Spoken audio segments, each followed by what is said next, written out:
You won't believe what just happened live on national TV. Former Attorney General Pam Bondi didn't just clap back. She obliterated Representative Dean with one sentence. The studio went silent. The internet exploded. What sparked the chaos? And why is everyone talking about it? Stay with us, because this wasn't just a debate, it was a political earthquake. You don't get to rewrite history just because you're uncomfortable with the facts. Those words, sharp and undeniable, came from none other than former Florida Attorney General Pam Bondi, and in that instant, the entire studio froze. A live political panel turned into a battlefield. No scripts. No filters. Just raw, unfiltered confrontation. And it all happened in front of millions of viewers watching from home. This wasn't your average television debate. No one expected the calm, composed atmosphere to erupt into a viral showdown, but that's exactly what happened. The kind of moment where time feels like it stops, and you realize you're watching something that'll be replayed over and over again on social media, news shows, and YouTube breakdowns for days, maybe even weeks, to come. The stage was set during a live political roundtable aired on a major news network. The topic? Legal accountability and the growing tension in Washington surrounding ongoing investigations into government corruption, election controversies, and allegations of abuse of power on both sides of the aisle. On one side sat Pam Bondi, known for her firm legal record, unapologetic conservative stance, and no-nonsense media appearances.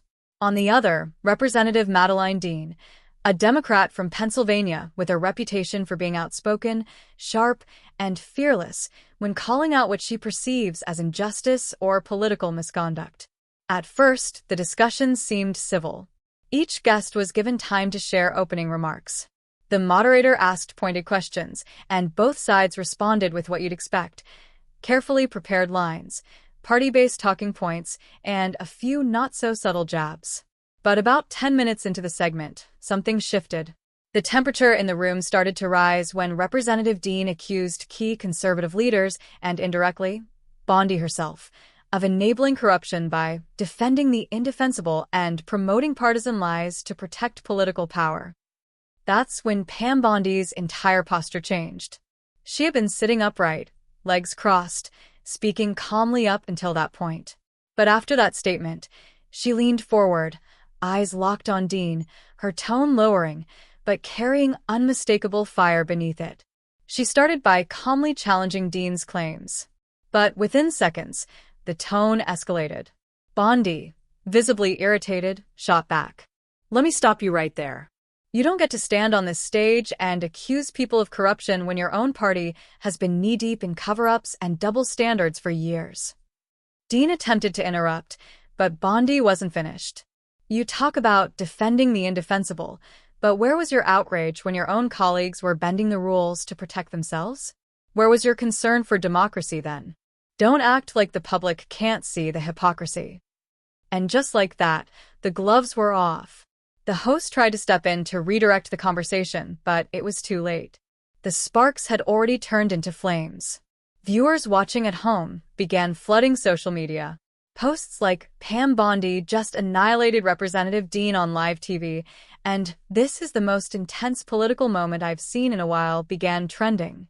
Back in the studio, Bondi wasn't yelling. She didn't raise her voice. And that made it even more powerful. She was composed, direct, and lethal with her words. She wasn't just reacting emotionally.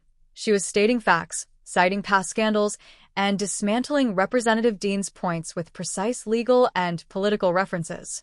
Meanwhile, Dean, who was known for holding her own in debates, seemed momentarily stunned. She attempted to fire back with accusations about January 6th, about misinformation, about defending political figures who were dangerous to democracy, but Bondi had anticipated it. We all saw what happened. And yes, people should be held accountable. But don't act like you're above it all. The American people are tired of the double standard. You only want accountability when it serves your agenda. At that point, the studio fell silent. No one spoke. Even the host looked unsure of how to continue. Bondi glanced around, as if checking the room to see if anyone would challenge her. No one did. She leaned back in her chair, calm again, but the impact had already landed. And then came the mic drop line. If you want to talk about justice, let's talk about all of it. Not just the parts that make your party look good. Boom. There was no coming back from that. Dean, visibly trying to compose herself, simply nodded and waited for the next question. But the damage was done. Within minutes, clips from the broadcast were being clipped, captioned, and shared across TikTok, Instagram, and YouTube. The phrase "Pam Bondi shuts down Representative Dean" was trending. Hashtags like #Pam Bondi, #LiveTVClash, and #PoliticalFirestorm lit up social platforms. Political commentators, influencers, and everyday viewers alike chimed in. Some hailed Bondi's performance as brilliantly savage, while others criticized her for being too aggressive and unprofessional. But love her or hate her, no one could deny Pam Bondi had taken full control of that moment. And she didn't just defend her side, she dominated the room. By the following morning, one thing was clear. The clash between Pam Bondi and Representative Dean wasn't just a media moment, it had become a political flashpoint. And now, both sides were dealing with the fallout. Microphone Pam Bondi, a spotlight rekindled. For Pam Bondi, the moment didn't just boost her visibility, it revived her political brand. Though she'd been relatively quiet since her high-profile legal work during Trump's impeachment defense, this moment reminded the public why she was once seen as one of the most formidable conservative voices in media and law. Conservative outlets were buzzing with speculation. Would Bondi return to politics? Could this clip catapult her into a Senate run or a national media position? No one knew for sure, but what everyone did know is this. She had seized a live broadcast, dismantled a narrative in real time, and walked away without a single stumble. She didn't just win a debate. She dominated a news cycle. Bondi gave no formal interviews immediately after the broadcast, adding to the intrigue. Her social media was quiet until she finally reposted the viral clip with a brief, one-line caption. Some truths speak for themselves. Mic dropped again. Puzzle piece Representative Dean, rattled but resilient. Representative Madeleine Dean, on the other hand, was forced to respond quickly. Her team released a statement the next day clarifying that while disagreement is healthy in a democracy, personal attacks and theatrics don't move the country forward. She framed Bondi's remarks as a deflection and reaffirmed her commitment to truth, accountability, and justice. But online, the damage had already been done. The moment Bondi delivered her now famous line, the energy had shifted, and Dean never fully recovered during that exchange. Still, many in her base rallied around her, praising her composure and pushing back against what they called gotcha politics. Progressive news outlets framed her as the more measured voice, noting that sometimes the loudest person in the room isn't the wisest. Yet the clip kept playing. And in the world of online media, optics matter. Sometimes even more than arguments. Television, the media machine, reacts. Major networks scrambled to dissect the clash. Sunday talk shows invited political strategists to break down what it really meant. Morning shows played side-by-side replays, with expert panels reacting in real time. YouTube creators? They feasted. Reaction videos poured in. Debunking videos. Fan edits. Satire skits. Political commentary channels across the spectrum published analysis videos titled things like, "Pam Bondi just wrecked this Democrat live. Why this moment changed everything. What the media won't tell you about Bondi versus Dean." Your feed was full of it. Whether you supported Bondi, Dean, or neither, you couldn't escape the conversation. And that's the takeaway. Balance scaled beyond the soundbite. What this means for politics. The Bondi-Dean moment revealed a lot, not just about the two women on stage, but about the current state of political media. It showed us how one sharp sentence can overshadow a 10-minute debate, how political theater can become political capital, and how the internet no longer waits for press conferences. It reacts instantly and permanently. In a time when Americans feel overwhelmed by noise, spin, and talking points, Bondi's sharp delivery stood out like a flare in the dark. It didn't matter whether she was right or wrong. She sounded certain. And sometimes, in today's climate, certainty is more powerful than correctness. But that's not without consequences. The moment deepened divides. It fueled partisan rage. It created another us versus them flashpoint. And while the entertainment value is sky high, the long-term effects of these viral political confrontations are worth asking. Are we getting closer to truth? Or just better? As soon as the segment ended, the studio lights dimmed and the cameras cut to commercial. But outside that room, online, the real explosion had just begun. Pam Bondi versus Representative Dean wasn't just a heated moment on live TV. It became the trending topic across every major social media platform within the hour. It was like watching a digital wildfire sweep across the internet in real time. And it all started with a single clip. A 27-second video of Bondi's now iconic line, "The American people aren't blind, and they certainly aren't stupid," was the first to go viral. It was posted by a political meme account on X, formerly Twitter. In just 30 minutes, it racked up 1.2 million views, 20,000 likes, and over 6,000 retweets. Caption? Fire, Pam Bondi just ended this debate with a single sentence. Watch Dean's face. Hashtag Pam Bondi shot to the top of the trending list. Close behind it. Hashtag mic drop moment. Hashtag Bondi versus Dean, and surprisingly, hashtag she said we're thinking. TikTok was no different. Dozens of creators clipped the exchange, some adding dramatic music, others turning it into parody skits. One of the most popular reactions came from a Gen Z political commentator who simply watched the clip, mouth open, then said, "I don't care what side you're on. That was savage. Game over." His TikTok? Over 4.8 million views in just 12 hours. Instagram Reels, Facebook Watch, YouTube Shorts, all followed the same trend. Users weren't just sharing the clip, they were analyzing it, debating it, and remixing it. Some added boxing bell sound effects. Others overlaid WWE entrance music, making it feel like Bondi had just entered the ring and delivered a knockout. Even mainstream media couldn't ignore the buzz. Headlines started appearing within hours. Newspaper, Pam Bondi shuts down live debate with fiery clapback, New York Post. Rolled up newspaper, former AG delivers instant classic on live TV. The Hill. Studio microphone, political bloodbath. Bondi versus Dean trends across platforms, Daily Caller. But as with anything political, the reactions weren't one-sided. Blue Circle the right called it a victory. Conservative commentators hailed Bondi as a truth-teller, a voice of reason, and the only adult in the room. Ben Shapiro posted, "Pam Bondi just said what half of America has been screaming at their screens for years. Respect." Candace Owens tweeted, "This is what happens when you speak with facts instead of feelings. Pam Bondi equals legend." Fox News ran the clip repeatedly that evening, with hosts calling it one of the most powerful moments in live political television this year. Even some Republican lawmakers weighed in. Senator Josh Hawley posted, "The mic drop we didn't know we needed." Red Circle the left called it toxic grandstanding. Meanwhile, Democratic voices pushed back, hard. Progressive influencers claimed Bondi's remarks were aggressive, disrespectful, and part of a broader culture of political bullying.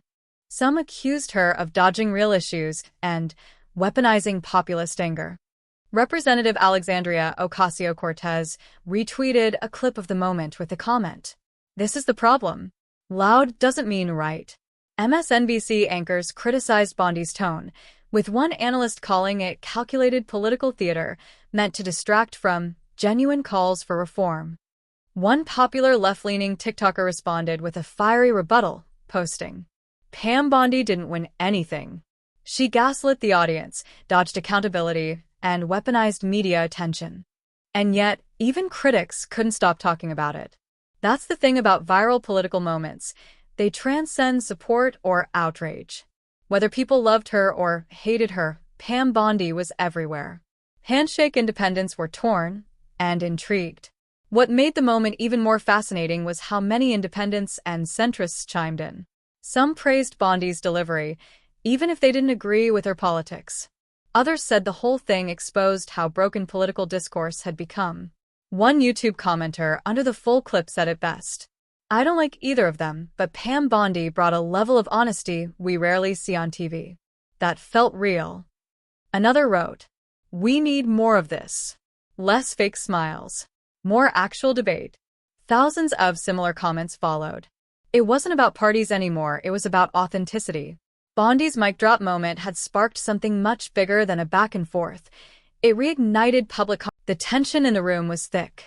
Both Pam Bondi and Representative Dean had already clashed hard, but what came next wasn't just another point in a heated debate. It was the moment. The moment that froze the studio, stunned the audience, and sent shockwaves through social media. Let's set the scene. Representative Dean had just finished passionately defending her party's efforts to restore truth and accountability. She claimed the country was still recovering from years of chaos, lies, and attacks on democracy, and pointed a final jab toward Bondi, saying, "People are tired of the noise. They're tired of political games. They want justice. They want transparency." She sat back, thinking the statement had landed. And for a brief second, it seemed like the conversation might cool down. But Bondi wasn't about to let it end there. She leaned forward, completely calm, eyes fixed on Dean. Her voice was measured, controlled. But what she said next would become the most shared soundbite of the entire broadcast. "Then maybe you should start with your own caucus," she said flatly. "Because the American people aren't blind, and they certainly aren't stupid." Silence. That's all it took. 8 words, and the room shut down. There were no cheers. No gasps. Just stunned silence. Even the host, who had been struggling to moderate the tension, paused mid-sentence. It was as if everyone was processing what had just been said. And Bondi? She didn't smile. She didn't gloat. She simply leaned back in her chair, folded her hands, and waited. It was a rare moment in live television. Total, uncontested control. The kind that doesn't need yelling, theatrics, or dramatic music. Just facts, timing, and confidence. The moment instantly went viral. Within minutes, social media lit up with reactions. Clips of Bondi's line were being uploaded, captioned, and remixed across TikTok, X, formerly Twitter, YouTube Shorts, and Instagram. Millions of views rolled in as people reacted with shock, laughter, and even applause. One TikTok user wrote, "Pam Bondi just dropped the coldest line I've ever heard on live TV." Another tweet read, "This is the political version of a knockout punch." Even prominent influencers and news commentators couldn't stay silent. Conservative voices praised Bondi for saying what needed to be said. Moderate and independent commentators called it the most honest line of the year. And yes, critics from the other side were furious, but that only fueled the fire. What made it so powerful? It wasn't just what she said. It was how she said it. Pam Bondi didn't raise her voice once. She didn't rely on theatrics or emotion. She used logic, observation, and an unshakable tone of certainty. She knew her audience, not just the studio guests, but the millions watching at home. And she knew exactly what they were thinking. In that moment, Bondi became more than just a panel guest. She became a symbol for people frustrated with hypocrisy, tired of political games, and desperate for someone to say the quiet part out loud. Her delivery echoed the kind of anger people feel when they're watching politicians dodge questions, spin narratives, or shift blame. It was the voice of someone who had had enough and decided to speak plainly, regardless of the fallout. What followed on the panel was almost awkward. Representative Dean, clearly caught off guard, attempted to respond. She tried to pivot the conversation back toward unity and civic responsibility, but the energy had shifted. Her voice trembled slightly, not because she didn't believe what she was saying, but because it was clear she was now playing catch-up. The balance of power in the room had changed. Even the other panelists, several of whom had remained mostly silent during the heated exchange, started looking nervously between the two. The host glanced off camera, likely receiving instructions from the control room to move to a break or switch topics. But Pam Bondi wasn't done just yet. She delivered one final message, one that brought the entire room full circle. "This isn't about parties anymore," she said. "It's about truth. And if you only demand it when it's convenient for your side, then you're not fighting for justice. You're fighting to stay in power." Mic drop. Again. It was the kind of final blow that commentators dream of, that producers pray for, and that political strategists wish they had scripted. With that, the host quickly wrapped the segment. "We'll be right back," he said, eyes wide. As the camera faded to black, you could still see Pam Bondi sitting tall, confident, unshaken. The internet was already on fire, and Bondi had no doubt she'd just become the center of the political conversation. To understand how the Pam Bondi-Representative Dean clash turned into a viral moment, we need to rewind just a few minutes to the very spark that lit the fire. The panel began with a familiar tone. It was a live political segment hosted by a major news network, with several commentators invited to discuss ongoing developments related to government investigations, alleged election interference, and the broader issue of political accountability. At the center of the conversation, trust in American institutions, and who, if anyone, should be held responsible for eroding it. Pam Bondi and Representative Madeleine Dean were positioned on opposite sides of the ideological spectrum, Bondi representing the conservative viewpoint, Dean the progressive. Though these two had sparred before in separate media appearances, they had never shared a live platform like this. And no one expected the fireworks that were about to follow. The moderator opened the floor with a pointed question. With the ongoing investigations into former administration officials and growing concerns from both parties about corruption, how can the public trust the justice system? Representative Dean jumped in first. With a serious expression, she leaned forward and delivered her answer with conviction. "We are at a crossroads," she began. "The American people have witnessed years of deception, manipulation, and blatant disrespect for the law. We've seen political figures abuse power, spread misinformation, and undermine democracy, and it's time for accountability." Her voice grew firmer as she continued. "We can't let partisanship excuse criminal behavior. And frankly, it's disappointing to see some on the right, particularly those with legal experience, still defending the indefensible just to protect their party." Though she didn't name Pam Bondi directly, the implication was crystal clear. And Bondi knew it. For a brief moment, she didn't say anything. She simply glanced at the host, then turned toward Dean, tilting her head slightly, as if to say, "Are you sure you want to go there?" And then she responded. "Let me be perfectly clear," Bondi said, her tone calm but razor-sharp. "If we're going to talk about accountability, let's not pretend your hands, or your parties, are clean.